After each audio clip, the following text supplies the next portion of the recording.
जाति होवती कुचीलता किताबन कुरान की। भारी जी कर दे पाप ही परपक जाते धर्म मत सक जाते बरन गरक जाते साहित विधान की। देवी देव देह रे संतोख सिंह दूर होते रीत मेट जाति कथा बेदन पुराण की। श्री गुरु गोबिंद सिंह पावन परम सूर मूरत न होती जप करुणा निधान की। एक अंकार सतगुरु ते प्रसाद सच होए वाहिगुरु जी की फतेह है विघ्न विनाशन सो। श्री वाहिगुरु जी की फतेह है विघ्न विनाशन सोए। गुरु तुमरी वड्याई एक रस सुख दुख बृत टकाई। वाहिगुरु जी का खालसा वाहिगुरु जी की फतेह। वालिए कुल आलम चवर तख्त सिंघासन दे मालिक गरीब नवाज सतगुरु गुरु ग्रंथ साहिब जियां दी पवित्र पावन हजूरी अंदर विराजमान हो रही गुरु की संगत। आप संगत ने गुरु दरबार विच बैठ के सतगुरां दी इलाही अगमी बाणी दे कीर्तन दी दात नूं सरवण कीता है।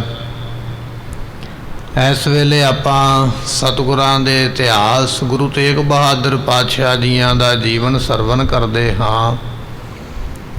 पिछले दीवान दे अंदर सरवण कीता है। महाराज साहब जियां ने जो भोग दे सलोक आपां पढ़दे हैं, ये सलोक नाम की बाणी जिहड़ी है दिल्ली की धरती विखे महाराज जियां ने ये सलोक रचे ने। कुल 57 सलोक ने जो भोग दे आपां पढ़दे हैं। 57 विचों 56 सलोक जिहड़े ने वो महाराज ने उचारे। एक सलोक हाले बाकी है। सतगुरु पातशाह महाराज साहब जी ये सलोक उचार के सिख नूं कहन लगे ये बाणी दे अंग छेती दे नाल आनंदपुर साहब लैके जाओ, नाले साडे पुत्र नूं आखिओ भी इस गुरबाणी दा जवाब सानू देना करन, उत्तर भी भेजना करन। सिख नूं वर बख्शिया महाराज जियां ने सिखा तू रस्ते विच जांदिया होया थकेगा नहीं, थकावट नहीं होवेगी। तैनू रस्ते विच जांदे नूं कोई रोक नहीं सकेगा, रोकेगा नहीं। तेरे रस्ते विच कोई अड़चन नहीं पवेगी, रुकावट नहीं पवेगी। जिस वेले बचन गुरु तेग बहादुर पातशाह ने बख्शे उस वेले सिख हथ जोड़ के कहन लगा महाराज साहब जी आप जी धन हो, धनता दे योग हो। ये बचन इतिहास आपां कल सरवण कीता है, इथों प्रसंग आपां अज शुरू करांगे। आओ अपने मन के ध्यान नूं टकाइए, भावना नाल शरधा नाल सतगुरां दे बचन सरवण करिए। मिल के आखिए सतनाम श्री वाहिगुरु साहिब जी। सो ये सिख कह रहा है, कहन लगा महाराज साहब जी आप जी धन हो, आप जी दी वडियाई भी धन है। कहो नानक सब तेरी वडियाई कोई नाओ ना जाने मेरा। ऐसी आप जी की वडियाई है, उपमा तो रहत आप जी की वडियाई का वर्णन नहीं हुंदा है। आप जी एक रस, भावें दुख है तो भावें सुख है, तुहाडी बिरती बराबर है। दुख होने करके तुसी घबराउंदे नहीं, सुख होने करके तुसी परमात्मा नूं भुलदे नहीं। सतगुरां दा बचन है, गुरबाणी दा भगतां ते सह सारियां जोड़ कदे ना आया। ਭਗਤਾਂ ਦਾ ਤੇ ਸੰਸਾਰੀ ਲੋਕਾਂ ਦਾ ਆਪਸ ਵਿੱਚ ਜੋੜ ਬੈਠਦਾ ਨਹੀਂ। ਕਿਉਂ ਨਹੀਂ ਬੈਠਦਾ? ਕਿਉਂਕਿ ਸੰਸਾਰੀ ਲੋਕ ਜੇ ਸੁੱਖ ਆ ਗਿਆ, ਰੱਬ ਨੂੰ ਭੁੱਲ ਕੇ ਹੰਕਾਰੀ ਹੋ ਗਿਆ, ਮੈਂ ਇਹ ਆਪਣੀ ਮਰਜ਼ੀ ਦੇ ਨਾਲ ਲੈ ਕੇ ਆਂਦਾ, ਰੱਬ ਭੁੱਲ ਗਿਆ, ਹਉਮੈ ਆ ਗਈ। ਜੇ ਕਿਤੇ ਕਰਮਾਂ ਮੁਤਾਬਕ ਦੁੱਖ ਆ ਗਿਆ, ਕਿਉਂਕਿ ਸੁੱਖ ਦੁੱਖ ਦੋਏ ਦਰ ਕੱਪੜੇ, ਜਿਵੇਂ ਅਸੀਂ ਕੱਪੜੇ ਪਾਉਂਦੇ ਹਾਂ ਗਲ ਦੇ, ਕਦੇ ਇੱਕ ਕਦੇ ਦੂਜੀ ਪੁਸ਼ਾਕ ਪਾਈਦੀ ਹੈ, ਇਸੇ ਤਰ੍ਹਾਂ ਦੁੱਖ ਤੇ ਸੁੱਖ ਵੀ ਸਰੀਰ ਦਾ ਕੱਪੜਾ ਹੀ ਨੇ। ਜੇ ਸੁੱਖ ਆ ਗਿਆ ਤੇ ਦੁੱਖ ਵੀ ਆਏਗਾ, ਜੇ ਦੁੱਖ ਆ ਗਿਆ ਫਿਰ ਨਾਲੇ ਤੇ ਅਸੀਂ ਰੋਵਾਂ ਕਰ ਲਾਵਾਂਗੇ, ਨਾਲੇ ਰੱਬ ਨੂੰ ਉਲਾਂਭਾ ਦੇਵਾਂਗੇ ਵੀ ਇਹ ਪ੍ਰਮਾਤਮਾ ਨੇ ਬੜਾ ਮਾੜਾ ਕੀਤਾ। ਇਹ ਸੰਸਾਰੀ ਲੋਕਾਂ ਦਾ ਹਾਲ ਹੈ। ਪਰ ਜਿਹੜੇ ਰੱਬ ਦੇ ਭਗਤ ਪਿਆਰੇ ਨੇ ਉਹ ਸੁੱਖ ਦੇ ਦੁੱਖ ਵਿੱਚ ਬਰਾਬਰ ਰਹਿੰਦੇ। ਜੋ ਨਰ ਦੁੱਖ ਮੈਂ ਦੁੱਖ ਨਹੀਂ ਮਾਨੈ, ਸੁਖ ਸਨੇਹ ਹਰ ਭੈ ਨਹੀਂ ਜਾਕੈ, ਕੰਚਨ ਮਾਟੀ ਮਾਨੈ। ਤੇ ਸਤਿਗੁਰੂ ਪਾਤਸ਼ਾਹ ਗੁਰਬਾਣੀ ਦਾ ਇਹ ਫਰਮਾਨ ਹੈ। ਇੱਥੇ ਸਿੱਖ ਵੀ ਬਚਨ ਕਰਦਾ ਪਿਆ, ਕਹਿਣ ਲੱਗਾ ਮਹਾਰਾਜ ਜੀ ਆਪ ਜੀ ਸੁੱਖ ਤੇ ਦੁੱਖ ਵਿੱਚ ਬਰਾਬਰ ਆਪ ਜੀ ਦੀ ਬਿਰਤੀ ਸੁਭਾਅ ਬਣਿਆ ਹੋਇਆ ਹੈ। ਮੁਖ ਤੇ ਕਹੋ ਲਿਖੋ ਵਿਦਿਆਨ। ਤੇ ਸਤਿਗੁਰੂ ਪਾਤਸ਼ਾਹ ਮਹਾਰਾਜ ਸਾਹਿਬ ਜੀ ਮੁਖ ਤੇ ਕਹੋ, ਆਪ ਜੀ ਜੋ ਮੁਖ ਤੇ ਕਹਿੰਦੇ ਹੋ ਉਹ ਬਚਨ ਤੇ ਜਿਹੜੇ ਲਿਖੇ ਹੋਏ ਬਚਨ ਹਨ। ਤੇ ਸਤਿਗੁਰੂ ਪਾਤਸ਼ਾਹ ਮਹਾਰਾਜ ਸਾਹਿਬ ਜੀਓ ਆਪ ਜੀ ਹੋਰ ਰੀਤੀ ਮੁਤਾਬਕ ਹੋਰ ਤਰੀਕੇ ਦੇ ਨਾਲ ਲੋਕਾਂ ਨਾਲੋਂ ਹੋਰ ਦੀ ਤਰ੍ਹਾਂ ਮੂੰਹੋਂ ਬਚਨ ਕਰਦੇ ਹੋ ਤੇ ਲਿਖਦੇ ਹੋਰ ਵੱਖਰੀ ਤਰ੍ਹਾਂ ਵਰਤਦੇ ਹੋ। ਭਾਵ ਜਗਤ ਦੇ ਹਰ ਸ਼ੋਕ ਵਿੱਚ ਤੁਸੀਂ ਜਿਹੜੇ ਹੈ ਕਥਨ ਲਿਖਣ ਵਰਤਨ ਵਿੱਚ ਅਤੀਤ ਹੋ। ਸੰਸਾਰ ਦੇ ਵਾਂਗ ਤੁਸੀਂ ਦੁੱਖ ਸੁੱਖ ਦੇ ਵਿੱਚ ਪੈਂਦੇ ਨਹੀਂ ਹੋ। ਕਹਿੰਦੇ ਵੀ ਇਸ ਤਰ੍ਹਾਂ ਸਿੱਖ ਬੇਨਤੀਆਂ ਕਰਕੇ ਨਾ ਦਿੱਲੀ ਦੀ ਧਰਤੀ ਤੇ ਮਹਾਰਾਜ ਨੂੰ ਟੇਕਿਆ ਮੱਥਾ। ਸਿੱਖ ਵੀ ਜਾਣਦਾ ਮਹਾਰਾਜ ਦੇ ਇਹ ਦਰਸ਼ਨ ਅਖੀਰਲੇ ਦਰਸ਼ਨ ਨੇ। ਹੁਣ ਸਤਿਗੁਰਾਂ ਨੇ ਸਰੀਰ ਛੱਡ ਜਾਣਾ ਹੈ, ਸਿੱਖ ਵਾਰ-ਵਾਰ ਮੱਥਾ ਟੇਕਦਾ, ਸਤਿਗੁਰਾਂ ਦੇ ਚਰਨਾਂ ਦੇ ਉੱਪਰ ਵਾਰ-ਵਾਰ ਨਮਸਕਾਰ ਕਰਦਾ ਹੈ। ਤੇ ਇਹ ਜਿਸ ਜੇਲ੍ਹ ਦੇ ਵਿੱਚ ਮਹਾਰਾਜ ਸਨ, ਜਿਹੜੀ ਜੇਲ੍ਹ ਬਣੀ ਹੋਈ ਬੜੀ ਵੱਡੀ, ਉਸ ਜੇਲ੍ਹ ਦੇ ਵਿੱਚੋਂ ਇਹ ਜਿਹੜਾ ਸਿੱਖ ਹੈ ਮਹਾਰਾਜ ਦਾ ਹੁਕਮ ਪਾ ਕੇ ਬਾਹਰ ਨਿਕਲਿਆ। ਸਤਿਗੁਰਾਂ ਦਾ ਹੁਕਮ ਸੀ ਤੈਨੂੰ ਰਸਤੇ ਵਿੱਚ ਰੋਕੇਗਾ ਕੋਈ ਨਹੀਂ। ਦੂਜਾ ਬਚਨ ਇਹ ਹੈ ਤੈਨੂੰ ਥਕਾਵਟ ਨਹੀਂ ਹੋਵੇਗੀ। ਇਸੇ ਜੇਲ੍ਹ ਦਾ ਜਿਹੜਾ ਦਰੋਗਾ ਨਾਮ ਹੈ ਅਬਦੁਲ ਖਾਨ, ਉਹ ਵੀ ਸਤਿਗੁਰਾਂ ਦਾ ਸ਼ਰਧਾਲੂ ਬਣ ਗਿਆ, ਉਹਨੇ ਵੀ ਮਦਦ ਕੀਤੀ ਹੈ। ਇਹ ਸਿੱਖ ਉਸ ਜੇਲ੍ਹ ਵਿੱਚੋਂ ਬਾਹਰ ਨਿਕਲਿਆ ਹੈ। ਤੇ ਸਤਿਗੁਰਾਂ ਦਾ ਜਿਹੜਾ ਨਗਰ ਹੈ ਨਾ ਅਨੰਦਪੁਰ ਸਾਹਿਬ, ਅਨੰਦਪੁਰ ਸਾਹਿਬ ਤੋਂ ਇਸ ਸਿੱਖ ਨੇ ਦਿੱਲੀ ਤੋਂ ਅਨੰਦਪੁਰ ਸਾਹਿਬ ਦਾ ਰਸਤਾ ਜਿਹੜਾ ਲੈ ਲਿਆ ਹੈ। ਰਾਤ ਦਿਨੇ ਚੱਲਦਾ, ਦਿਨੇ ਵੀ ਚੱਲਦਾ, ਰਾਤ ਵੀ ਚੱਲਦਾ। ਸਤਿਗੁਰੂ ਤੇਗ ਬਹਾਦਰ ਪਾਤਸ਼ਾਹ ਦੇ ਬਚਨ ਸਨ, ਸਿੱਖਾ ਦਿਨੇ ਰਾਤ ਸਫ਼ਰ ਕਰ, ਛੇਤੀ ਨਾਲ ਮੰਜ਼ਿਲ ਤੇ ਪਹੁੰਚ, ਸਾਡੇ ਕੋਲ ਸਮਾਂ ਥੋੜਾ, ਹੁਣ ਅਸੀਂ ਸ਼ਹੀਦੀ ਪਾ ਜਾਣੀ ਹੈ, ਤੂੰ ਰਾਤ ਦਿਨੇ ਰਸਤੇ ਤੇ ਚੱਲੇਗਾ ਤਾਂ ਵੀ ਨਹੀਂ ਥਕੇਗਾ। ਇਹ ਸਿੱਖ ਮਹਾਰਾਜ ਦੇ ਬਚਨ ਮੰਨਦਾ ਹੋਇਆ ਦਿਨੇ ਰਾਤ ਰਸਤੇ ਦੇ ਉੱਪਰ ਚੱਲਿਆ ਹੈ। ਤੇ ਕਹਿਣ ਲੱਗੇ ਵੀ ਰੁਕਦਾ ਬਸ 2-4 ਕੰਮਾਂ ਵਾਸਤੇ ਹੀ ਹੈ। ਕਿਹੜਾ ਕੰਮ? ਜਦੋਂ ਭੁੱਖ ਲੱਗਦੀ ਹੈ ਜਾਂ ਤੇ ਉਦੋਂ ਰੁਕਦਾ, ਕੋਈ 5-7-10 ਮਿੰਟ 15 ਮਿੰਟ ਅੱਧਾ ਘੰਟਾ ਭੋਜਨ ਛਕਣ ਵਾਸਤੇ, ਜਾਂ ਜਦੋਂ ਕਿਤੇ ਅੰਮ੍ਰਿਤ ਵੇਲਾ ਹੋ ਜਾਂਦਾ, ਇਸ਼ਨਾਨ ਕਰਨਾ ਜਾਂ ਸਰੀਰ ਦੀ ਕਿਰਿਆ ਕਰਨੀ ਹੈ, ਉਸ ਵੇਲੇ ਇਹ ਸਿੱਖ ਰਸਤੇ ਵਿੱਚ ਰੁਕਦਾ ਹੈ। ਤੇ ਕਹਿਣ ਲੱਗੇ ਇੰਨਾ ਕੁ ਰੁਕਿਆ ਭਾਈ, ਦਿੱਲੀੋਂ ਚੱਲਿਆ ਆਨੰਦਪੁਰ ਸਾਹਿਬ ਜਾਣ ਵਾਸਤੇ, ਸਿੱਖ ਨੇ ਆਰਾਮ ਨਹੀਂ ਕੀਤਾ, ਬਸ ਇੰਨਾ ਕੁ ਟਾਈਮ ਰੁਕਦਾ। ਜੇ ਕਿਤੇ ਭੁੱਖ ਲੱਗੀ ਤੇ ਗਫਾ ਛਕ ਲਿਆ, ਉਹਨਾਂ ਸਮਾਂ ਰੁਕ ਗਿਆ। ਜੇ ਕਿਤੇ ਇਸ਼ਨਾਨ ਦਾ ਟਾਈਮ ਹੋ ਗਿਆ ਤੇ ਉਹਨਾਂ ਸਮਾਂ ਇਸ਼ਨਾਨ ਕਰ ਲਿਆ, ਨਹੀਂ ਤੇ ਰਸਤੇ ਤੇ ਰੁਕਦਾ ਨਹੀਂ।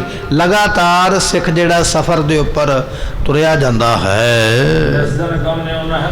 ਤੇ ਕਹਿਣ ਲੱਗੇ ਵੀ ਰਾਤ ਦਿਨੇ ਚੱਲਿਆ ਨਾ, ਤੇ ਸਤਿਗੁਰਾਂ ਦੇ ਬਚਨ ਨੇ ਗੁਰੂ ਤੇਗ ਬਹਾਦਰ ਪਾਤਸ਼ਾਹ ਜੀਆਂ ਦੇ ਵੀ ਤੂੰ ਥਕੇਗਾ ਨਹੀਂ। ਹੁਣ ਮਹਾਰਾਜ ਦੇ ਬਚਨ ਹੋਣ ਤੇ ਪੂਰੇ ਨਾ ਹੋਣੇ ਕਿਵੇਂ ਹੋ ਸਕਦਾ? ਸਤਿਗੁਰਾਂ ਦੇ ਬਚਨ ਕਹਿੰਦੇ ਪੂਰੇ ਹੋਏ। ਸਿੱਖ ਦਿਨੇ ਰਾਤ ਰਸਤੇ ਤੇ ਚੱਲਿਆ ਤੇ ਹੈ, ਪਰ ਥਕਿਆ ਬਿਲਕੁਲ ਨਹੀਂ, ਥਕਾਵਟ ਨਹੀਂ ਹੈ। ਐ ਸਰੀਰ ਪੂਰਾ ਤੰਦਰੁਸਤ ਅਤੇ ਬਿਨਾਂ ਥਕਾਵਟ ਤੋਂ ਸਰੀਰ ਹੈ। ਤੇ ਉਸ ਵੇਲੇ ਸਿੱਖ ਵੀ ਇਹ ਗੱਲ ਜਾਣਦਾ ਵੀ ਗੁਰੂ ਪਾਤਸ਼ਾਹ ਨੇ ਬਚਨ ਕੀਤੇ ਨੇ, ਗੁਰੂ ਤੇਗ ਬਹਾਦਰ ਮਹਾਰਾਜ ਜੀਆਂ ਨੇ, ਕਿ ਤੂੰ ਥਕੇਗਾ ਨਹੀਂ ਰਸਤੇ ਦੇ ਉੱਪਰ। ਇਹ ਬਚਨਾਂ ਦੀ ਮਹਿਮਾ ਜਾਣਦਿਆਂ ਹੋਇਆਂ, ਬਖਸ਼ਿਸ਼ ਜਾਣਦਿਆਂ ਹੋਇਆਂ ਇਹ ਸਿੱਖ ਰਸਤੇ ਦੇ ਉੱਪਰ ਜਾਂਦਾ ਹੈ। ਇਸ ਤਰ੍ਹਾਂ ਕਹਿੰਦੇ ਵੀ ਸਾਰਾ ਰਸਤਾ ਦਿੱਲੀੋਂ ਚੱਲ ਕੇ ਸਿੱਖ ਨੇ ਸਾਰਾ ਰਸਤਾ ਤੈਅ ਕੀਤਾ ਤੇ ਪੰਜਾਬ ਦੀ ਧਰਤੀ ਤੇ ਸਤਿਗੁਰਾਂ ਦੇ ਸਥਾਨ ਦੇ ਨੇੜੇ ਪਹੁੰਚਾ ਹੈ। ਪਰ ਕੀਰਤ ਪੁਰਿਆ ਕਹਿਣ ਲੱਗੇ ਵੀ ਰੋਪੜ ਤੋਂ ਅੱਗੇ ਲੰਘ ਗਿਆ, ਸਿੱਖ ਦਿੱਲੀੋਂ ਆ ਰਿਹਾ ਨਾ, ਦਿੱਲੀੋਂ ਹੁੰਦਾ ਅੰਬਾਲੇ ਦੇ ਵਿੱਚੋਂ ਦੀ, ਕਹਿਣ ਲੱਗੇ ਵੀ ਰੋਪੜ ਦੇ ਵਿੱਚੋਂ ਦੀ ਲੰਘ ਕੇ ਤੇ ਸਿੱਖ ਕੀਰਤਪੁਰ ਸਾਹਿਬ ਪਹੁੰਚ ਗਿਆ, ਕਿਉਂਕਿ ਅਨੰਦਪੁਰ ਸਾਹਿਬ ਤੋਂ ਪਹਿਲਾਂ ਕੀਰਤਪੁਰ ਸਾਹਿਬ ਆ ਜਾਂਦਾ। ਮੰਜ਼ਲਾਂ ਨੂੰ ਤੈਅ ਕਰਦਾ ਹੋਇਆ, ਦਿਨੇ ਰਾਤ ਸਫ਼ਰ ਕਰਦਾ ਹੋਇਆ ਇਹ ਸਿੱਖ ਰੋਪੜ ਤੋਂ ਚੱਲ ਕੇ ਕਹਿੰਦੇ ਕੀਰਤਪੁਰ ਸਾਹਿਬ ਪਹੁੰਚਾ ਜੋ ਹੈ। ਨਹੀਂ ਆਗੇ ਚੱਲ ਪਰਿਓ ਤੇ ਉਸ ਵੇਲੇ ਇੱਥੇ ਸਿੱਖ ਨੇ ਵੇਖਿਆ ਵੀ ਮਹਾਰਾਜ ਤੇ ਇੱਥੇ ਨਹੀਂ, ਸਤਿਗੁਰੂ ਤੇ ਚਲੇ ਗਏ ਅਨੰਦਪੁਰ ਸਾਹਿਬ, ਕਿਉਂਕਿ ਇਹ ਜਿਹੜਾ ਸਿੱਖ ਹੈ ਨਾ, ਇਤਿਹਾਸਕਾਰ ਜਿਸ ਤਰ੍ਹਾਂ ਭਾਈ ਸੰਤੋਖ ਸਿੰਘ ਜੀ ਨੇ ਲਿਖਿਆ, ਲਖਨੌਰ ਤੋਂ ਚੱਲਿਆ ਸੀ ਮਹਾਰਾਜ ਦਾ ਪਤਾ ਲੈਣ ਵਾਸਤੇ, ਤੇ ਜਦੋਂ ਇਹ ਵਾਪਸ ਆਇਆ ਇਹਨੇ ਸੋਚਿਆ ਵੀ ਸ਼ਾਇਦ ਮਹਾਰਾਜ ਕੀਰਤਪੁਰ ਸਾਹਿਬ ਹੋਣਗੇ।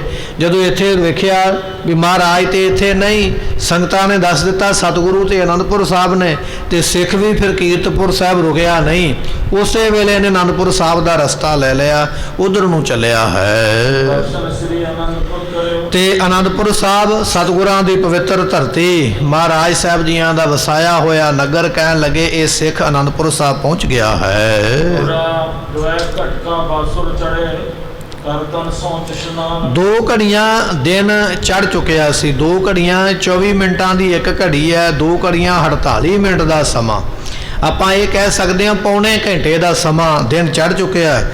ਆਪਣੇ ਸਰੀਰ ਦੀ ਸ਼ੌਚ ਕਿਰਿਆ ਕਰਕੇ, ਇਸ਼ਨਾਨ ਕਰਕੇ ਬੈਠੇ ਹੋਤੇ ਦੀਵਾਨ ਮੈਂ ਸ਼੍ਰੀ ਗੁਰਦਿਆਲ ਇਧਰੋਂ ਦਇਆ ਦੇ ਸਮੁੰਦਰ ਗੁਰੂ ਗੋਬਿੰਦ ਸਿੰਘ ਪਾਤਸ਼ਾਹ ਮਹਾਰਾਜ ਜੀ, ਜਿਨ੍ਹਾਂ ਦਾ ਬਚਪਨ ਦਾ ਨਾਮ ਹੈ ਗੋਬਿੰਦ ਰਾਏ, ਇਧਰੋਂ ਗੋਬਿੰਦ ਰਾਏ ਸਾਹਿਬ ਜੀ ਦੀਵਾਨ ਵਿੱਚ ਬੈਠੇ ਸਨ। ਅੰਮ੍ਰਿਤ ਵੇਲੇ ਦਾ ਦੀਵਾਨ ਸਜਿਆ, ਆਸਾ ਦੀ ਵਾਰ ਦਾ ਕੀਰਤਨ ਗੁਰੂ ਕੇ ਕੀਰਤਨੀਏ ਉਸ ਵੇਲੇ ਕਰਦੇ ਪਏ, ਸੰਗਤਾਂ ਦਰਬਾਰ ਦੇ ਵਿੱਚ ਬੈਠੀਆਂ ਹੋਈਆਂ।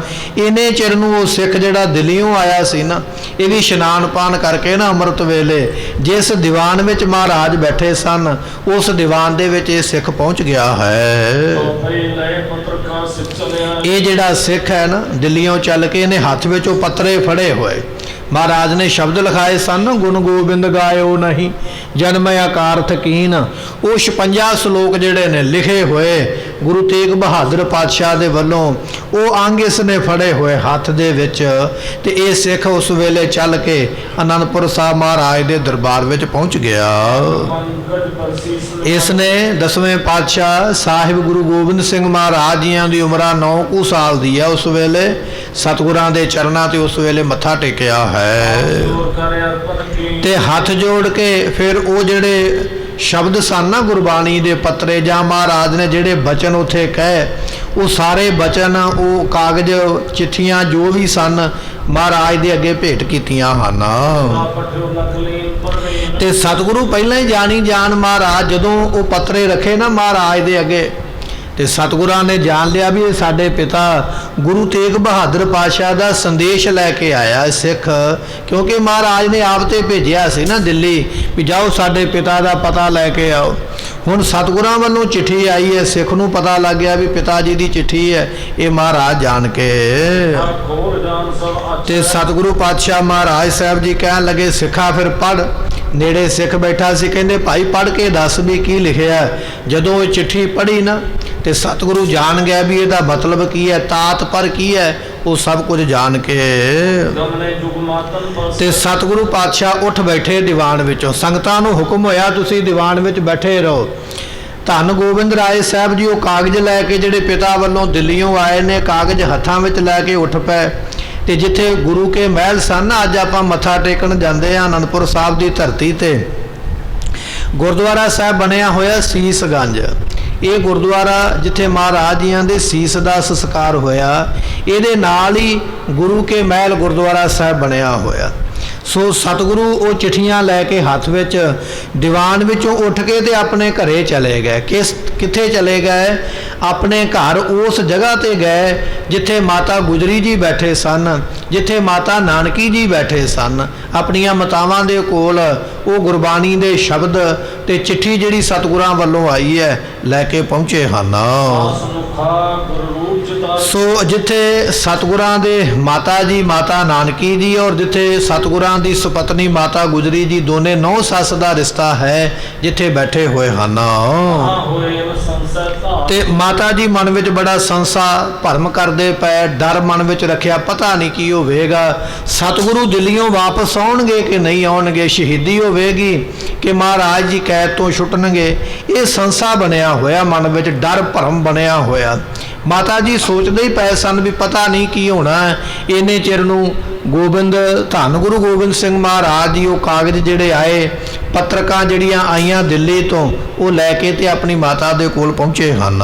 ਮਕਾਨ ਫਿਕਰ ਕੀ ਕਰੇ ਤੇ ਮਾਤਾ ਜੀ ਕਦੇ ਕਦੇ ਜ਼ਿਕਰ ਕਰਦੇ ਫਿਕਰ ਦਾ। ਮਾਤਾ ਨਾਨਕੀ ਜੀ ਬੜੀ ਚਿੰਤਾ ਕਰਦੇ, ਫਿਕਰ ਕਰਦੇ ਵੀ ਇਹ ਕੀ ਹੋਇਆ ਹੈ, ਕਿਉਂਕਿ ਸਾਰੇ ਹੀ ਡਰਦੇ ਨੇ ਵੀ ਇਹ ਜਿਹੜਾ ਮੁਗਲਾਂ ਦਾ ਬਾਦਸ਼ਾਹ ਹੈ ਨਾ, ਔਰੰਗਜ਼ੇਬ ਵੀ ਬਹੁਤ ਵੱਡਾ ਦੁਸ਼ਟ ਹੈ। ਸਾਰੇ ਦੇਸ਼ ਵਿੱਚ ਰੌਲਾ ਪਿਆ ਸੀ ਵੀ ਇਹ ਕਿਸੇ ਸਾਧੂ ਸੰਤ ਨੂੰ ਛੱਡਦਾ ਨਹੀਂ, ਕਤਲ ਕਰ ਦਿੰਦਾ ਹੈ, ਸਾਧੂ ਸੰਤਾਂ ਨਾਲ ਬੜਾ ਵੈਰ ਰੱਖਦਾ ਹੈ ਔਰ ਗੁਰੂ ਘਰ ਦੇ ਨਾਲ ਤੇ ਡਾਢਾ ਹੀ ਵੈਰ ਇਸ ਨੇ ਰੱਖਿਆ ਹੋਇਆ ਹੈ। ਇਸ ਕਰਕੇ ਮਨ ਵਿੱਚ ਡਰ ਹੈ ਵੀ ਪਤਾ ਨਹੀਂ ਇਸ ਮੁਗਲ ਬਾਦਸ਼ਾਹ ਨੇ ਕੀ ਕਰਨਾ ਹੈ, ਕਿਉਂਕਿ ਸਤਿਗੁਰਾਂ ਦੀ ਮਹਿਮਾ ਜਿਹੜੀ ਹੈ ਨਾ ਉਹ ਭਲੀ ਭਾਂਤ ਜਾਣਦੇ ਹਨ। ਤਾਂ ਵੀ ਕਹਿਣ ਲੱਗੇ ਵੀ ਸਨੇਹ ਕਰਕੇ ਨਾ ਦੁੱਖ ਹੁੰਦਾ। ਹੁਣ ਮਾਤਾ ਜੀ ਨੂੰ ਪਤਾ ਤੇ ਹੈ, ਮਾਂ ਨੂੰ ਪਤਾ ਤੇ ਹੈ ਗੁਰੂ ਤੇਗ ਬਹਾਦਰ ਪਾਤਸ਼ਾਹ ਵਿੱਚ ਕਿੱਡੀ ਵੱਡੀ ਰਹਿਮਤ ਹੈ। ਮਾਤਾ ਗੁਜਰੀ ਜੀਆਂ ਨੂੰ ਵੀ ਪਤਾ ਵੀ ਸਾਡੇ ਪਤੀ ਦੇਵ ਜਿਹੜੇ ਨੇ ਉਹਨਾਂ ਵਿੱਚ ਕਿੱਡੀਆਂ ਵੱਡੀਆਂ ਬਖਸ਼ਿਸ਼ਾਂ ਨੇ, ਜੋ ਚਾਹੁਣ ਉਹ ਕਰ ਸਕਦੇ। ਪਰ ਮਨ ਦੇ ਵਿੱਚ ਜਦੋਂ ਪ੍ਰੇਮ ਆਉਂਦਾ ਨਾ, ਸਨੇਹ ਆਉਂਦਾ, ਉਦੋਂ ਫਿਰ ਡਰ ਲੱਗਦਾ ਹੈ। ਸਨੇਹ ਕਰਕੇ ਉਸ ਵੇਲੇ ਦੁੱਖ ਦੇ ਸਹਿਤ ਹੁੰਦੇ ਵੀ ਪਤਾ ਨਹੀਂ ਕੀ ਹੋਣਾ ਹੈ। ਇੰਨੇ ਚਿਰ ਨੂੰ ਕੁਝ ਕੁ ਮਸੰਦ ਮਹਾਰਾਜ ਦੇ ਨਾਲ, ਮਸੰਦ ਪ੍ਰਥਾ ਜਿਹੜੀ ਹੈ ਨਾ ਗੁਰੂ ਰਾਮਦਾਸ ਪਾਤਸ਼ਾਹ ਤੋਂ ਚੱਲੀ ਹੈ। ਮਸੰਦ ਉਸ ਵੇਲੇ ਦੇ ਗ੍ਰਾਹੀ ਕਰਨ ਵਾਲੇ ਸਨ, ਜਿਵੇਂ ਅੱਜ ਗ੍ਰਾਹੀ ਕੀਤੀ ਜਾਂਦੀ ਹੈ ਨਾ, ਗੁਰੂ ਘਰ ਦੇ ਨਾਂ ਤੇ ਮਾਇਆ ਇਕੱਠੀ ਕੀਤੀ ਜਾਂਦੀ ਹੈ। ਉਸ ਵੇਲੇ ਮਸੰਦ ਸਨ ਇਹ ਕੰਮ ਕਰਨ ਵਾਸਤੇ। ਕੁਝ ਮਸੰਦ ਜਥੇਦਾਰ ਜਿਹੜੇ ਨੇ ਉਹ ਵੀ ਮਹਾਰਾਜ ਦੇ ਨਾਲ ਚੱਲ ਕੇ ਗਏ ਹਨ। ਤੇ ਸਤਿਗੁਰੂ ਪਾਤਸ਼ਾਹ ਮਹਾਰਾਜ ਜੀ ਚੱਲ ਕੇ ਉੱਥੇ ਪਹੁੰਚ ਗਏ। ਗੁਰੂ ਗੋਬਿੰਦ ਸਿੰਘ ਮਹਾਰਾਜ ਦੀ ਉਮਰ 9 ਸਾਲ ਦੀ ਹੈ।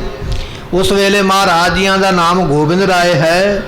ਸਤਿਗੁਰੂ ਉੱਥੇ ਪਹੁੰਚੇ ਜਿੱਥੇ ਦੋਨੇ ਮਾਤਾਵਾਂ ਬੈਠੀਆਂ ਹੋਈਆਂ, ਤੇ ਸਤਿਗੁਰੂ ਚੁੱਪ ਕਰਕੇ ਕੋਲ ਬੈਠੇ ਹਨ। ਤੇ ਸਤਿਗੁਰੂ ਆਪਣੀ ਮਾਤਾ ਨਾਨਕੀ ਜੀ ਜੋ ਦਾਦੀ ਲੱਗਦੇ ਨੇ ਗੁਰੂ ਗੋਬਿੰਦ ਸਿੰਘ ਮਹਾਰਾਜ ਜੀਆਂ ਦੇ, ਔਰ ਆਪਣੀ ਮਾਤਾ ਗੁਜਰੀ ਜੀਆਂ ਦੇ ਕੋਲ ਜਾ ਕੇ ਬੈਠੇ ਹਨ।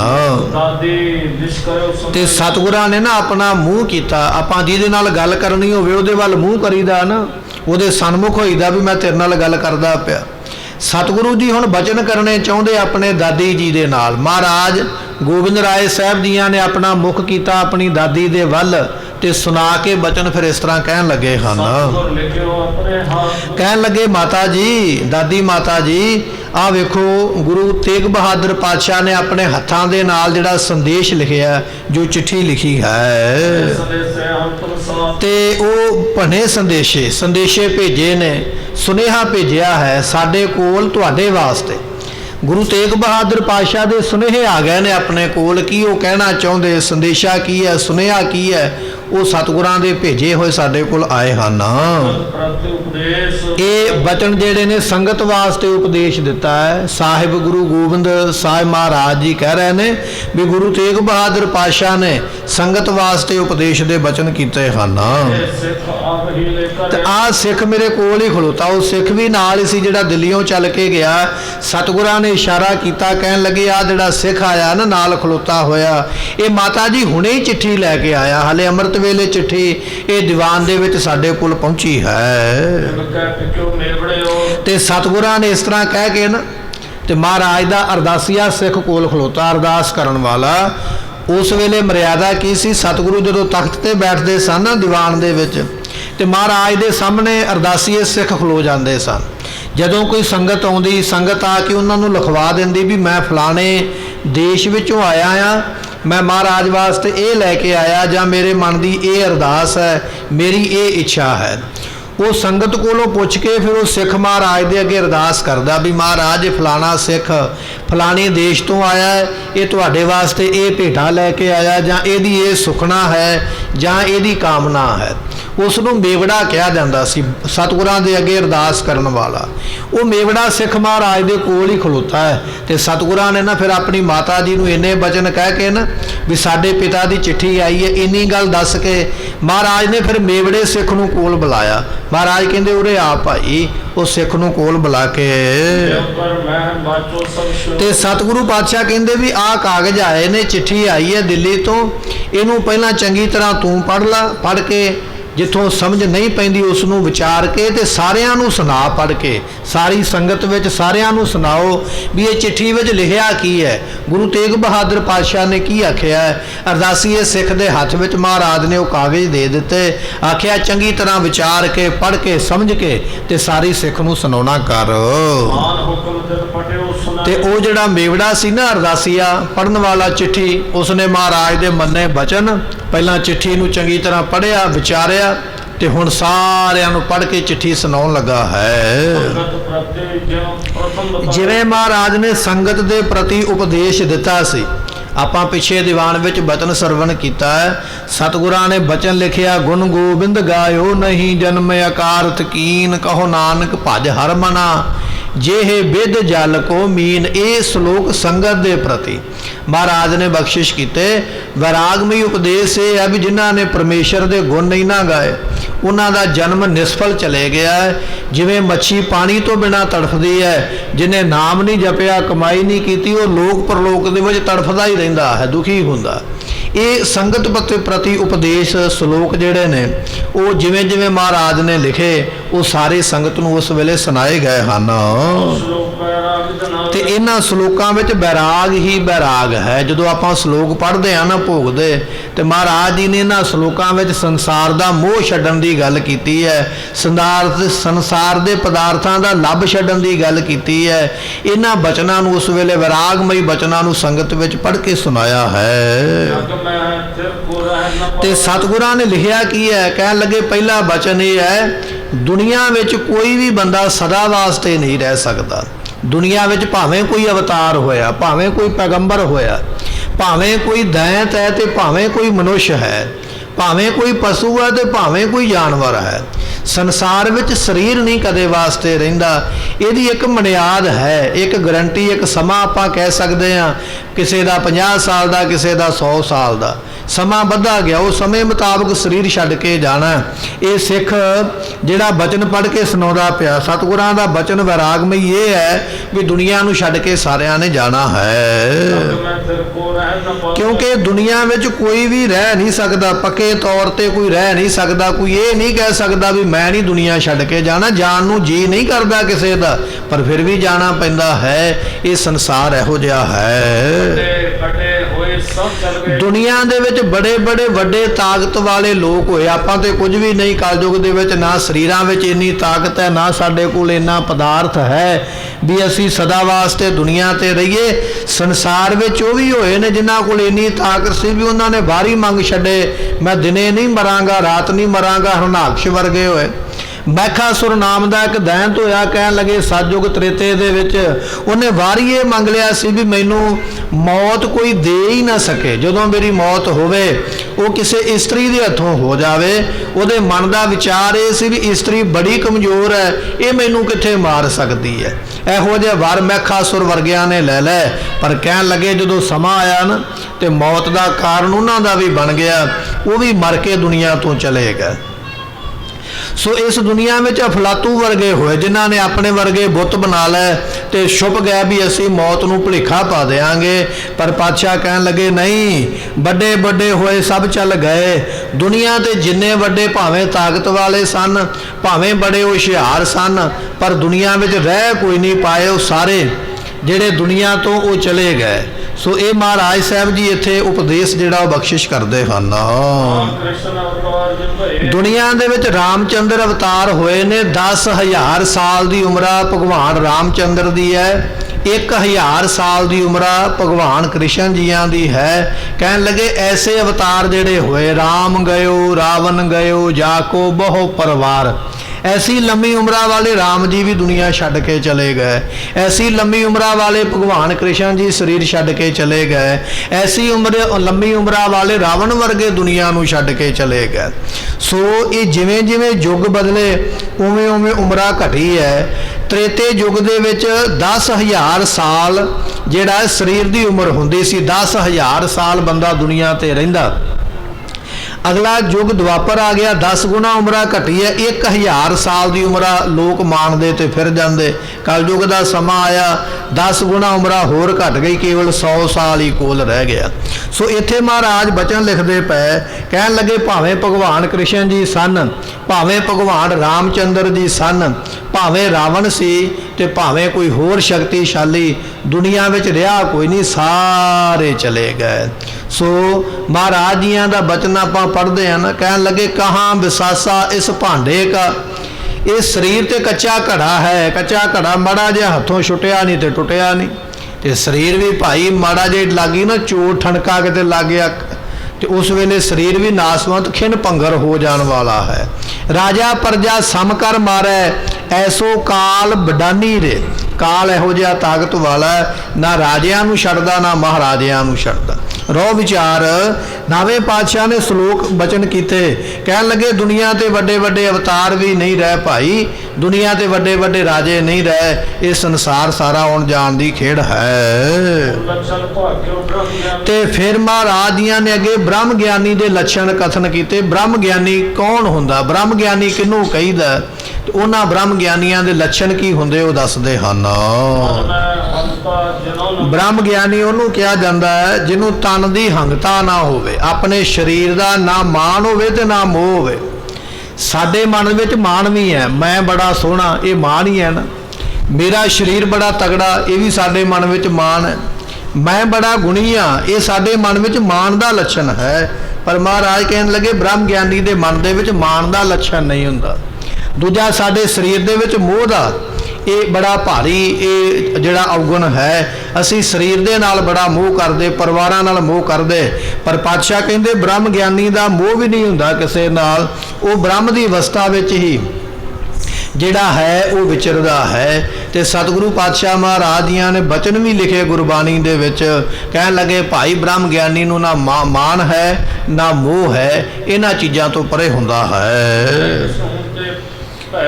ते ब्रह्म ज्ञानी जिहड़ा ना किसी कोलों डरदा भी नहीं, ना किसी नूं डराउंदा है। हुण नावें महल्ले दे श्लोकां विच महाराज ने लिखिया भी है, भै काहू को देत नह, किसी नूं भै नहीं दिंदा। ब्रह्म ज्ञानी किसी नूं डराउंदा नहीं। नह भै मानत आन, आन किसी होर दा डर मनदा भी नहीं, ना वो किसी नूं डराउंदा ना वो किसी कोलों डरदा। भै काहू को देत नह, नह भै मानत आन, कहो नानक सुन रे मना, ज्ञानी ताहे बखान। उन्होंने ब्रह्म ज्ञानी कहा गया जिहड़ा ना डरे ना डरावे। डरना डराउना ब्रह्म ज्ञानी तो थले सारे संसार विच ही है। पशु तगड़ा पशु माड़े नूं डरा दिंदा, तगड़ा पंछी माड़े पंछी नूं डरा दिंदा, तगड़ा बंदा माड़े बंदे नूं डरा दिंदा है। दुनिया के लोग डरदे भी ने डराउंदे भी ने, पर ब्रह्म ज्ञानी ना किसी नूं डरदा ना किसी नूं डराउंदा है। सतगुरु पातशाह ने वो बचन लिखे, कहन लगे कि ये जिहड़े ब्रह्म ज्ञानी महापुरुष ने वो किसी तो ना डरदे ना डराउंदे। सो ये बचन गुरु तेग बहादुर पातशाह के जीवन के उपर भी लागू हुंदा है। महाराज साहब जी नहीं डरे औरंगजेब तो, ना ही उन्होंने किसी तरह डराया, ना ही कोई शराप दिता। सतगुरु कहन लगे कोई नहीं, अपने कीते कर्मां दा फल इसने भोग लेना है। सो ये नावें महल्ले के श्लोकां की कथा जिहड़ी है ना, ਉਹਦੇ अर्थ की बनते हैं वो आप सरवण करते पे। गुरु तेग बहादुर पातशाह की चिट्ठी आई है दिल्ली तो, सिख लैके आया, तो चिट्ठी में ये बचन लिखे हुए, ब्रह्म ज्ञानी जिहड़ा किसी तो डरदा ना डराउंदा है, ना आप ते ना किसी होर दे मन में डर पैदा करदा, ना ते आप किसी दे डर दे नाल वो डरदा, ना अपना डर दे के किसी नूं डराउंदा है। ये ब्रह्म ज्ञानी की अवस्था हुंदी है। ना को बैरी नहीं बेगाना, सगल संग हम को बन आई, ये ब्रह्म ज्ञानी की अवस्था है। ना डरना ना डराउना, जो कुछ करदा परमेश्वर करदा है। संसारी लोगों का सुभाव कुत्ते वर्गा हुंदा, कुत्ते नूं सोटा मारो जां कुत्ते नूं इट्टा मारो ना, चोके पत्थर सुट के मारीए तो कुत्ता भज के पत्थर नूं पैंदा जां भज के डंडे नूं पैंदा। क्यों? ਕੁੱਤੇ ਦੇ ਮਨ ਵਿੱਚ ਇਹ ਗੱਲ ਆ ਗਈ ਹੈ, ਇਹ ਡੰਡਾ ਮੈਨੂੰ ਆ ਕੇ ਵੱਜਾ, ਮੇਰੇ ਪੀੜ ਹੋਈ ਹੈ, ਇਹ ਪੱਥਰ ਮੈਨੂੰ ਵੱਜਾ, ਮੈਨੂੰ ਪੀੜ ਹੋਈ ਹੈ।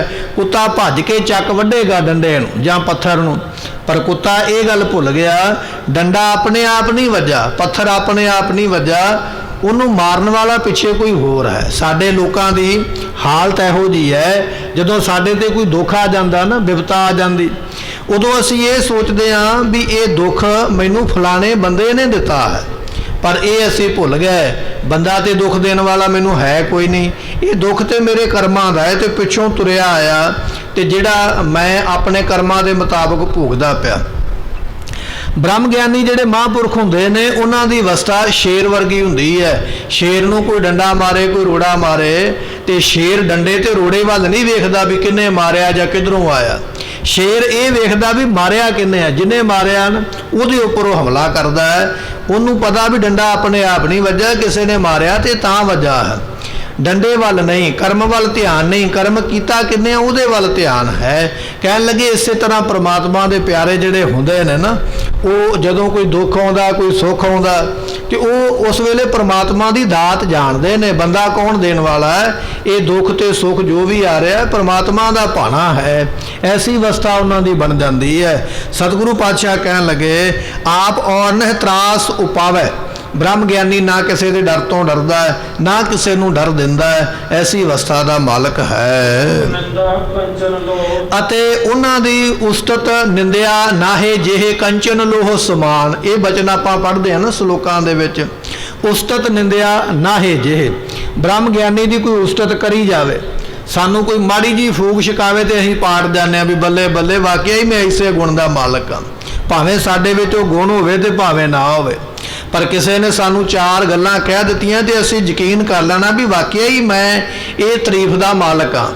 ਬ੍ਰਹਮ ਗਿਆਨੀ ਨੂੰ ਜਿੰਨਾ ਮਰਜ਼ੀ ਕੋਈ ਵੱਡੀਆਂ ਵੱਡੀਆਂ ਗੱਲਾਂ ਕਰਕੇ ਤਾਰੀਫ ਕਰੀ ਜਾਵੇ, ਉਹਨਾਂ ਨੂੰ ਕੋਈ ਫਰਕ ਨਹੀਂ ਪੈਂਦਾ। ਉਹ ਜਾਣਦੇ ਵੀ ਇਹ ਗੱਲਾਂ ਦੇ ਐਵੇਂ ਹਵਾ ਹੀ ਨੇ। ਉਸਤਤ ਨਿੰਦਿਆ ਨਾਹੇ ਜੇ। ਫਿਰ ਸਾਡੀ ਕੋਈ ਨਿੰਦਿਆ ਕਰੇ, ਸਾਨੂੰ ਪਤਾ ਲੱਗ ਜਾਏ ਸਹੀ ਵੀ ਫਲਾਣੇ ਬੰਦੇ ਨੇ ਮੇਰੀ ਗੱਲ ਫਲਾਣੇ ਕੋਲ ਕੀਤੀ ਹੈ, ਤੇ ਅਸੀਂ ਫਿਰ ਉਸ ਵੇਲੇ ਸੀਬੀਆਈ ਵਾਲੇ ਬਣ ਜਾਵਾਂਗੇ। ਝੱਟ ਹੀ ਪਤਾ ਕਰਾਂਗੇ ਗੱਲ ਕਿੱਥੋਂ ਆਈ ਹੈ, ਕਿਹਨੇ ਕਹੀ ਹੈ, ਕਿਉਂ ਕਹੀ ਹੈ, ਝੱਟ ਉਲਾਂਭਾ ਲੈ ਕੇ ਜਾਵਾਂਗੇ। ਕੌਣ ਹੁੰਦਾ ਮੇਰੇ ਪ੍ਰਤੀ ਇਹ ਗੱਲ ਕਰਨ ਵਾਲਾ, ਮੇਰੀ ਨਿੰਦਿਆ ਕੀਤੀ ਹੈ ਤੇ ਕੀਤੀ ਕਿਉਂ ਹੈ। ਪਰ ਮਹਾਂਪੁਰਖ ਜਾਣਦੇ, ਉਹਨਾਂ ਦੀ ਕੋਈ ਨਿੰਦਿਆ ਵੀ ਕਰੇ ਨਾ ਤਾਂ ਉਹ ਕਹਿਣ ਲੱਗੇ, ਨਿੰਦੋ ਨਿੰਦੋ ਮੋਕੋ ਲੋਗ ਨਿੰਦੋ, ਨਿੰਦਾ ਜਨ ਕੋ ਖਰੀ ਪਿਆਰੀ, ਨਿੰਦਾ ਬਾਪ ਨਿੰਦਾ ਮਹਿਤਾਰੀ। ਉਹ ਕਹਿਣ ਲੱਗੇ ਵੀ ਜਿਹਨੇ ਨਿੰਦਿਆ ਕਰਨੀ ਹੈ ਨਾ ਕਰੋ ਭਾਈ, ਸਾਨੂੰ ਤੇ ਬੜਾ ਚਾਅ ਚੜ੍ਹ ਗਿਆ ਨਿੰਦਿਆ ਕਰਕੇ। ਨਿੰਦਕ ਹਮਰੇ ਕੱਪੜੇ ਧੋਏ, ਜਿਵੇਂ ਆਪਾਂ ਕੱਪੜਾ ਧੋ ਕੇ ਮੈਲ ਉਤਾਰਦੇ ਹਾਂ, ਨਿੰਦਿਆ ਕਰਨ ਵਾਲਾ ਸਾਡੇ ਪਾਪਾਂ ਦੀ ਮੈਲ ਨੂੰ ਧੋਂਦਾ। ਮਹਾਂਪੁਰਸ਼ ਖੁਸ਼ ਹੋ ਜਾਂਦੇ ਕੋਈ ਨਿੰਦਿਆ ਕਰੇ, ਤੇ ਜੇ ਕੋਈ ਉਹਨਾਂ ਦੀ ਉਸਤਤ ਕਰੇ ਤੇ ਨਿਰਲੇਪ ਰਹਿੰਦੇ। ਪਰ ਸਾਡੀ ਜੇ ਕੋਈ ਉਸਤਤ ਕਰੇ ਤੇ ਅਸੀਂ ਉਸ ਵੇਲੇ ਖੁਸ਼ ਹੋ ਜਾਂਦੇ, ਜੇ ਕੋਈ ਨਿੰਦਿਆ ਕਰੇ ਤੇ ਅਸੀਂ ਲੜਨ ਲੱਗ ਪੈਂਦੇ। ਗੁਰਬਾਣੀ ਵਿੱਚ ਮਹਾਰਾਜ ਨੇ ਲਿਖਿਆ, ਉਸਤਤ ਨਿੰਦਿਆ ਨਾਹੇ ਜਿਹੇ। ਜਿਹਨੂੰ ਉਸਤਤ ਤੇ ਨਿੰਦਿਆ ਬਰਾਬਰ ਹੈ, ਫਰਕ ਕੋਈ ਨਹੀਂ ਪੈਂਦਾ। ਉਸਤਤ ਨਿੰਦਿਆ ਨਾਹੇ ਜਿਹੇ ਕੰਚਨ ਲੋਹ ਸਮਾਨ। ਇੱਕ ਪਾਸੇ ਲੋਹੇ ਦਾ ਟੁਕੜਾ ਪਿਆ, ਇੱਕ ਪਾਸੇ ਸੋਨੇ ਦਾ ਟੁਕੜਾ ਪਿਆ। ਬ੍ਰਹਮ ਗਿਆਨੀ ਦੀ ਨਿਗਾਹ ਦੇ ਵਿੱਚ ਦੋਨੇ ਹੀ ਬਰਾਬਰ ਨੇ, ਨਾ ਉਹ ਲੋਹੇ ਦੇ ਨਾਲ ਮੋਹ ਕਰਦਾ, ਨਾ ਉਹ ਸੋਨੇ ਦੇ ਨਾਲ ਮੋਹ ਕਰਦਾ। ਪਰ ਅਸੀਂ ਦੁਨੀਆ ਦੇ ਲੋਕ ਜਿਹੜੇ ਨੇ, ਜੇ ਸਾਡੇ ਸਾਹਮਣੇ ਦੋਵੇਂ ਚੀਜ਼ਾਂ ਆ ਜਾਣ ਤੇ ਅਸੀਂ ਝਾਟੀ ਸੋਨੇ ਨੂੰ ਚੁੱਕ ਲਵਾਂਗੇ ਉਸੇ ਵੇਲੇ, ਕਿਉਂਕਿ ਸਾਡੀ ਨਜ਼ਰ ਦੇ ਵਿੱਚ ਸੋਨਾ ਇੱਕ ਕੀਮਤੀ ਪਦਾਰਥ ਹੈ। ਪਰ ਬ੍ਰਹਮ ਗਿਆਨੀ ਦੀ ਨਜ਼ਰ ਦੇ ਵਿੱਚ ਦੋਨੇ ਹੀ ਮਿੱਟੀ ਨੇ। ਉਹਨਾਂ ਨੂੰ ਪਤਾ ਵੀ ਨਾ ਨਾਲ ਲੋਹਾ ਜਾਣਾ ਤੇ ਨਾ ਸੋਨਾ ਜਾਣਾ। ਉਸਤਤ ਨਿੰਦਿਆ ਨਾਹੇ ਜਿਹੇ ਕੰਚਨ ਲੋਹ ਸਮਾਨ। ਇਹ ਮਹਾਰਾਜ ਦੇ ਬਚਨ ਨੇ। ਇੱਥੇ ਬਚਨ ਆ ਗਿਆ, ਕਹਿਣ ਲੱਗੇ ਮਹਾਂਪੁਰਖ ਜਿਹੜੇ ਨੇ ਉਹ ਨਾ ਉਸਤਤ ਵਿੱਚ ਪੈਂਦੇ, ਨਾ ਨਿੰਦਿਆ ਵਿੱਚ ਪੈਂਦੇ, ਨਾ ਸੋਨੇ ਦਾ ਮੋਹ ਕਰਦੇ ਪਦਾਰਥਾਂ ਦਾ, ਤੇ ਨਾ ਹੀ ਉਹ ਲੋਹਾ ਜਾਣ ਕੇ ਪਦਾਰਥਾਂ ਨੂੰ ਦੂਰ ਪਰੇ ਕਰਦੇ ਹਨ। ਤੇ ਮਹਾਂਪੁਰਖਾਂ ਦਾ ਕੋਈ ਮਾਣ ਕਰੇ, ਕੋਈ ਇੱਜ਼ਤ ਕਰੇ ਨਾ, ਗਲ ਵਿੱਚ ਫੁੱਲਾਂ ਦਾ ਹਾਰ ਪਾਵੇ, ਤੇ ਤਾਂ ਵੀ ਉਹਨਾਂ ਦੀ ਅਵਸਥਾ ਬਰਾਬਰ ਰਹਿੰਦੀ ਹੈ। ਤੇ ਜੇ ਕੋਈ ਕਰ ਦੇਵੇ ਅਪਮਾਨ ਤੇ ਤਾਂ ਵੀ ਉਹਨਾਂ ਦੀ ਅਵਸਥਾ ਬਰਾਬਰ ਹੀ ਰਹਿੰਦੀ ਹੈ। ਕੋਈ ਮਾੜਾ ਕਵੇ, ਕੋਈ ਭਲਾ ਕਹੈ, ਚਾਹੇ ਬੁਰਾ ਕਹੈ, ਹਮ ਤਨ ਦਿਓ ਹੈ ਟਾਰ। ਸਾਨੂੰ ਕੋਈ ਚੰਗਾ ਚਾਰ ਸ਼ਬਦ ਕਹੇ, ਅਸੀਂ ਵਾਰ-ਵਾਰ ਉਹਦੇ ਕੋਲ ਜਾਵਾਂਗੇ। ਸਾਨੂੰ ਕੋਈ ਮਾੜਾ ਕਹਿ ਦੇਵੇ, ਅਸੀਂ ਉਹਦੇ ਵੱਲ ਵੇਖਾਂਗੇ ਨਹੀਂ, ਉਹਦੇ ਨਾਲ ਨਫ਼ਰਤ ਕਰਾਂਗੇ। ਪਰ ਮਹਾਂਪੁਰਖਾਂ ਦੀ ਅਵਸਥਾ ਇਹ ਹੈ, ਉਹਨਾਂ ਨੂੰ ਕੋਈ ਚੰਗਾ ਕਹੀ ਜਾਵੇ, ਇੱਜ਼ਤ ਦੇਈ ਜਾਵੇ, ਤਾਂ ਵੀ ਉਹ ਪਰਮਾਤਮਾ ਦੀ ਦਾਤ ਸਮਝਦੇ। ਤੇ ਜੇ ਉਹਨਾਂ ਨੂੰ ਕੋਈ ਮਾੜਾ ਕਵੇ, ਅਪਮਾਨ ਕਰੇ, ਮਾੜੇ ਸ਼ਬਦ ਬੋਲੇ, ਤੇ ਤਾਂ ਵੀ ਉਹ ਪਰਮਾਤਮਾ ਦਾ ਇਹ ਜਾਣ ਕੇ ਤੇ ਉਹਦੇ ਸ਼ੁਕਰ ਵਿੱਚ ਹੀ ਰਹਿੰਦੇ। ਉਹ ਕਿਸੇ ਦੇ ਉੱਪਰ ਇਸ ਤਰ੍ਹਾਂ ਜਿਹੜਾ ਹੈ ਉਹ ਕ੍ਰੋਧਿਤ ਨਹੀਂ ਹੁੰਦੇ। ਉਹ ਰੱਬ ਦੇ ਭਾਣੇ ਵਿੱਚ, ਰੱਬ ਦੀ ਰਜ਼ਾ ਵਿੱਚ ਰਹਿੰਦੇ ਵੀ ਜੋ ਕਰਦਾ ਉਹ ਪਰਮਾਤਮਾ ਕਰਦਾ ਪਿਆ ਹੈ। ਸੋ ਇਹ ਬਚਨ ਹਨ ਬ੍ਰਹਮ ਗਿਆਨੀ ਮਹਾਂਪੁਰਖਾਂ ਦੀ ਅਵਸਥਾ ਦੇ ਉੱਪਰ। ਕਹਿਣ ਲੱਗੇ ਮਾਨ ਅਮਾਨ ਸਮਾਨੈ ਹੋਏ, ਭਾਵੇਂ ਮਾਨ ਹੈ ਭਾਵੇਂ ਅਪਮਾਨ ਹੈ। ਸੋ ਮਹਾਰਾਜ ਜੀਆਂ ਦੇ ਬਚਨ ਆਪਾਂ ਪੜ੍ਹਦੇ ਹਨ, ਔਰ ਮਾਨ ਅਪਮਾਨਾ, ਭਾਵੇਂ ਕੋਈ ਮਾਣ ਤੇ ਭਾਵੇਂ ਕੋਈ ਅਪਮਾਨ ਕਰੇ, ਬਰਾਬਰ ਅਵਸਥਾ ਵਿੱਚ ਰਹਿੰਦੇ ਮਹਾਂਪੁਰਖ। ਕਦੇ ਵੀ ਉਹ ਮਾਣ ਜਾਂ ਮਾਣ ਨੂੰ ਲੈ ਕੇ ਕਿਸੇ ਨਾਲ ਝਗੜਾ ਨਹੀਂ ਕਰਦੇ। ਜੇ ਮਾਣ ਦਿੱਤਾ ਕਹੋ ਨਾਨਕ ਸਭ ਤੇਰੀ ਵਡਿਆਈ। ਕਹਿਣ ਲੱਗੇ ਇੱਕ ਮਹਾਤਮਾ ਮਹਾਂਪੁਰਖ ਨਾ ਕਿਸੇ ਨਗਰ ਵਿੱਚ ਚਲੇ ਗਏ। ਨਗਰ ਦੇ ਲੋਕਾਂ ਨੇ ਫੁੱਲਾਂ ਦੇ ਹਾਰ ਗਲ ਵਿੱਚ ਪਾਏ, ਬੜੀ ਜੈ ਜੈਕਾਰ ਕੀਤੀ। ਸਾਰੇ ਜਿੰਨੇ ਨਾਲ ਸਿੱਖ ਗਏ, ਸਿੰਘ ਗਏ, ਸਾਰਿਆਂ ਦੇ ਗਲਾਂ ਵਿੱਚ ਹਾਰ ਪਾਏ, ਸਾਰਿਆਂ ਦੀ ਜੈ ਜੈਕਾਰ ਕੀਤੀ। ਜਦੋਂ ਜੈ ਜੈਕਾਰ ਹੋਈ ਤੇ ਮਹਾਂਪੁਰਖ ਆਪਣੇ ਟਿਕਾਣੇ ਤੇ ਚਲੇ ਗਏ ਨਾ, ਸੰਤ ਗੁਰਬਚਨ ਸਿੰਘ ਜੀ ਮਹਾਂਪੁਰਖ, ਤੇ ਉਸ ਵੇਲੇ ਸਿੱਖਾਂ ਨੂੰ ਕਹਿਣ ਲੱਗੇ, ਕਹਿੰਦੇ ਭਾਈ ਸੰਗਤ ਨੇ ਮਾਣ ਬੜਾ ਕੀਤਾ, ਫੁੱਲਾਂ ਦੇ ਹਾਰ ਪਾਏ, ਜੈ ਜੈਕਾਰ ਕੀਤੀ ਹੈ, ਪਰ ਵੇਖਿਓ ਕਿਤੇ ਤੁਹਾਡੇ ਮਨ ਵਿੱਚ ਇਸ ਗੱਲ ਦਾ ਮਾਣ ਨਾ ਆ ਜਾਵੇ ਵੀ ਹਾਰ ਸਾਡੇ ਗਲ ਵਿੱਚ ਪਏ, ਸਾਡੀ ਜੈ ਜੈਕਾਰ ਹੋਈ ਹੈ। ਨਹੀਂ, ਇਹ ਜਿਹੜੀ ਜੈ ਜੈਕਾਰ ਹੋਈ ਹੈ, ਹਾਰ ਪਏ ਨੇ ਨਾ, ਇਹ ਧੰਨ ਗੁਰੂ ਗੋਬਿੰਦ ਸਿੰਘ ਮਹਾਰਾਜ ਜੀਆਂ ਦੇ ਬਾਣੇ ਨੂੰ ਹਾਰ ਪਏ ਨੇ। ਆਪਾਂ ਬਾਣਾ ਪਾਇਆ ਮਹਾਰਾਜ ਜੀਆਂ ਦਾ, ਆਪਾਂ ਗੁਰਬਾਣੀ ਪੜ੍ਹਦੇ ਹਾਂ ਗੁਰੂ ਗ੍ਰੰਥ ਸਾਹਿਬ ਪਾਤਸ਼ਾਹ ਮਹਾਰਾਜ ਜੀਆਂ ਦੀ। ਇਹ ਜਿਹੜੇ ਸਾਡੇ ਗਲ ਵਿੱਚ ਹਾਰ ਪਏ ਨੇ, ਗੁਰੂ ਗ੍ਰੰਥ ਸਾਹਿਬ ਦੀ ਬਾਣੀ ਨੂੰ ਹਾਰ ਪਏ ਨੇ। ਇਹ ਜਿਹੜੇ ਸਾਡੇ ਗਲ ਵਿੱਚ ਹਾਰ ਪਏ ਨੇ, ਇਹ ਧੰਨ ਦਸਵੇਂ ਪਾਤਸ਼ਾਹ ਨੇ ਜਿਹੜਾ ਸਾਨੂੰ ਇਹ ਆਪਣਾ ਬਾਣਾ ਬਖਸ਼ਿਸ਼ ਕੀਤਾ ਹੈ, ਇਹ ਉਹਨੂੰ ਹਾਰ ਪਏ ਨੇ। ਕਿਤੇ ਤੁਹਾਡੇ ਮਨ ਵਿੱਚ ਇਸ ਗੱਲ ਦਾ ਹੰਕਾਰ ਨਾ ਆ ਜਾਵੇ ਵੀ ਅਸੀਂ ਇਹਨਾਂ ਹਾਰਾਂ ਦੇ ਯੋਗ ਹਾਂ, ਵੀ ਅਸੀਂ ਏਡੇ ਵੱਡੇ ਹਾਂ। ਇਹ ਮਾਣ ਨਹੀਂ ਕਰਨਾ ਕਦੇ ਵੀ। ਇਹ ਬਖਸ਼ਿਸ਼ ਹੈ ਜਿਹੜੀ ਮਹਾਰਾਜ ਦੇ ਬਾਣੇ ਨੂੰ ਹੋਈ ਹੈ। ਇਸ ਤਰ੍ਹਾਂ ਮਹਾਂਪੁਰਖਾਂ ਨੇ ਉਪਦੇਸ਼ ਦੇ ਕੇ ਉਹਨਾਂ ਸਿੱਖਾਂ ਨੂੰ ਜਿਹੜੇ ਨਾਲ ਸਨ ਉਹਨਾਂ ਨੂੰ ਸਮਝਾਇਆ। ਸਤਿਗੁਰੂ ਕਹਿਣ ਲੱਗੇ ਮਾਨ ਅਮਾਨ ਸਮਾਨੈ ਹੋਏ। ਜਿਹੜੇ ਮਹਾਂਪੁਰਖ ਹੁੰਦੇ ਨੇ, ਮਾਣ ਤੇ ਸਨਮਾਨ ਦੇ ਵਿੱਚ ਉਹ ਬਰਾਬਰ ਰਹਿੰਦੇ ਨੇ। ਮਾਣ ਮਿਲਿਆ ਤੇ ਗੁਰੂ ਦੀ ਬਖਸ਼ਿਸ਼ ਹੈ, ਜੇ ਅਪਮਾਨ ਮਿਲਿਆ ਤੇ ਮੇਰਾ ਮਾੜਾ ਕਰਮ ਹੈ ਜਿਹੜਾ ਦੂਰ ਹੋ ਗਿਆ, ਜਿਹੜਾ ਪਰੇ ਹੋ ਗਿਆ ਹੈ। ਐਸੀਆਂ ਬਖਸ਼ਾਂ ਵਾਲੇ ਬਚਨ ਜਿਹੜੇ ਨੇ ਉਹ ਦਿੱਲੀ ਦੀ ਧਰਤੀ ਤੋਂ ਗੁਰੂ ਤੇਗ ਬਹਾਦਰ ਪਾਤਸ਼ਾਹ ਨੇ ਲਿਖ ਕੇ ਕਹਿਣ ਲੱਗੇ ਭੇਜੇ। ਤੇ ਸਿੱਖ ਦਸਵੇਂ ਪਾਤਸ਼ਾਹ ਦੇ ਕੋਲ ਖਲੋਤਾ ਹੋਇਆ, ਮਾਤਾ ਗੁਜਰੀ ਜੀ, ਮਾਤਾ ਨਾਨਕੀ ਜੀ ਬੈਠੇ ਹੋਏ, ਸੰਗਤਾਂ ਬੈਠੀਆਂ ਹੋਈਆਂ, ਇਹ ਪੜ੍ਹ ਪੜ੍ਹ ਕੇ ਸਾਰੇ ਬਚਨ ਸੁਣਾਉਂਦਾ ਪਿਆ ਵੀ ਮਹਾਰਾਜ ਨੇ ਇਹ ਸੰਦੇਸ਼ ਭੇਜਿਆ। ਹੁਣ ਸੰਗਤਾਂ ਦੇ ਜਿਹੜੇ ਬਚਨ ਆਏ ਉਹ ਤੇ ਆਪਾਂ ਸੁਣ ਲਏ। ਹੁਣ ਜਿਹੜੇ ਬਚਨ ਸਤਿਗੁਰਾਂ ਨੇ ਆਪਣੀ ਮਾਤਾ ਨੂੰ ਆਖੇ ਨੇ ਜਾਂ ਆਪਣੀ ਸੁਪਤਨੀ ਨੂੰ ਆਖੇ ਨੇ, ਉਹ ਬਚਨ ਕਿਹੜੇ ਸਨ ਤੇ ਮਾਤਾ ਜੀਆਂ ਨੇ ਕਿਵੇਂ ਬਚਨ ਸੁਣ ਕੇ ਮੰਨੇ, ਉਹ ਆਪਾਂ ਕੱਲ ਦੇ ਦੀਵਾਨ ਵਿੱਚ ਸਰਵਣ ਕਰਾਂਗੇ। ਸਮੇਂ ਦੀ ਸਮਾਪਤੀ, ਭੁੱਲਾਂ ਦੀ ਮੁਆਫੀ, ਲੇਖਾ ਕਤਹਿ ਨ ਛੁਟੀਐ, ਬਖਸ਼ਨਹਾਰ ਬਖਸ਼ ਲੈ।